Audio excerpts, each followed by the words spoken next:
Welcome again, friends. It's Hot Rod doing another review.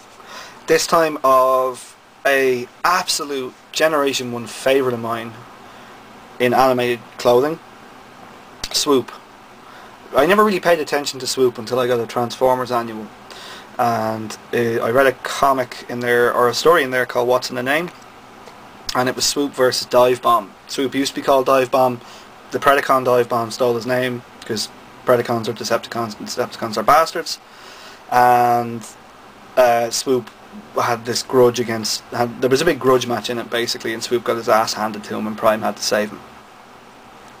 Swoop has always, since then I've absolutely loved Swoop, and I've been always wanting to get a Swoop, and I've come close on many occasions to getting a G1 Swoop, beaten in eBay, got a knockoff which I thought would be the next best thing, and it wasn't. It was just poor quality.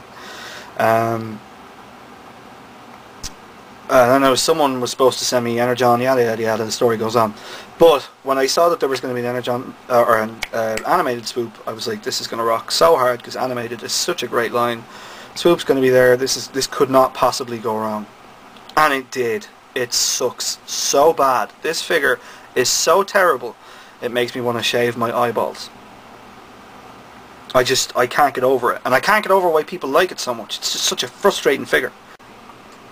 He has a melee weapon because all the Autobots have melee weapons, which is a mace basically, or a ball and a chain.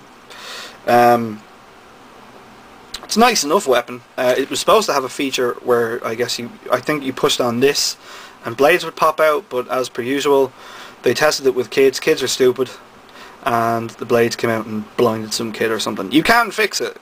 Potato Prime on our forum has a fix for it, where you can cut this guy open or unscrew it and take the blades out manually. But I just couldn't be bothered investing the time to improve a toy that sucks. The beast mode is not where it fails. It's actually a really nice dinosaur mode. Really nice. I like how the wings peg into the arms. You can invert the legs, the head. It's a really nice mode. It's just, this is actually really quite nice. I mean, you can see the wingspan there. You know, that is just really rather quite nice, and you can actually, I'll compare the wingspan next to the likes of Blur from the same line. Like, the wingspan is actually longer than Blur. Get that even better into shot, you know. But it does come with its flaws in robot mode. Everything good in this mode is completely detracted in robot mode. I just can't stress that enough. The colour scheme is kind of it doesn't seem to be based so much off the Generation 1 model, maybe more closely off the comic model. I'm not sure. He's more blue than red. The bits that are golden are kind of a mustardy golden, and they're kind of sparkly. They've got little kind of it's kind of glittery. He's got red here. The eyes is an interesting feature, because when you have this bit, this is actually the red bit here, obviously is Swoop's head. When you pull it back, the eyes are hollow, but when you push Swoop's head in there, you won't be able to see it too well, but the blue of his eye, of the robot head's eye, shines through there, which I think is kind of a cool kind of little way to design him. He comes with a very nice silver tampoed Autobot logo on the kind of bridge of his nose there. The beak opens and you've got these kind of teeth thing going on in there in true animated fashion, and it closes. The head can move, the wings can move, and the legs obviously can move. You can actually even do that. The only real problem that I have with this is that, you know, when it comes to animated figures, there's usually somewhere you can store the weapons, and in this case there is absolutely nowhere that you can store this, and it's kind of frustrating. I was fiddling about with this just before I did the review, and I thought maybe if you had the claws closed, he'd be able to hold it, but he can't, and that's a missed opportunity, I think, right there. They could have put that in there. But that's the least of this figure's worries. I mean, I'll transform him now and we'll get stuck into where the problems lie. Okay, so the robot mode is where things kind of start to go wrong. The transformation is fairly intuitive. You know, these kind of legs, they're this way, and the waistline swivels around, so you spin this and stuff like that. These unclip from the wings clip up, and then obviously the nose of the pterodactyl locks in place, and you take, well, it doesn't really lock, and then you pull the head out. It's not the worst transformation. It's not overly involved either, and it is a little bit clever.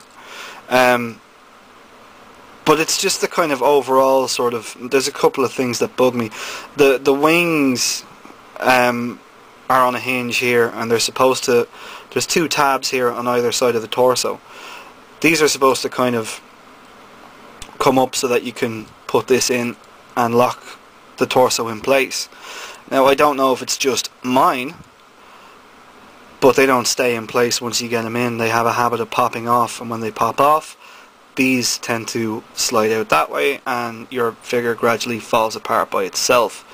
It's terribly, terribly annoying. As you can see, it's not doing it. That's really, really getting on my nerves.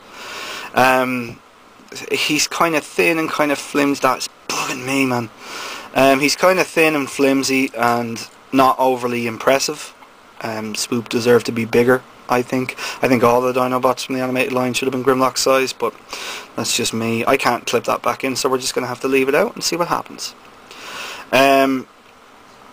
He's kind of rigid looking. I don't know how they got this so wrong. Like, he looks so fluid and so nice and trim, and yet he is so kind of stiff, and there's nothing natural looking about him. He's just, oh god, he's just kind of sort of awkward looking, and it just seems to be where the way the ball joints are moulded or with the arms, and it's just so frustrating, you know. And the legs aren't really on a good ball joint, so you can't really, you know, you can't really get a good number of poses. You can't give him anything dynamic. He just ends up looking very, very rigid.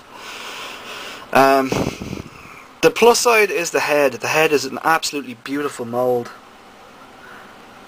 That's probably not coming up too well, but the head mould is absolutely gorgeous. Very regal, very angry looking, very aerodynamic.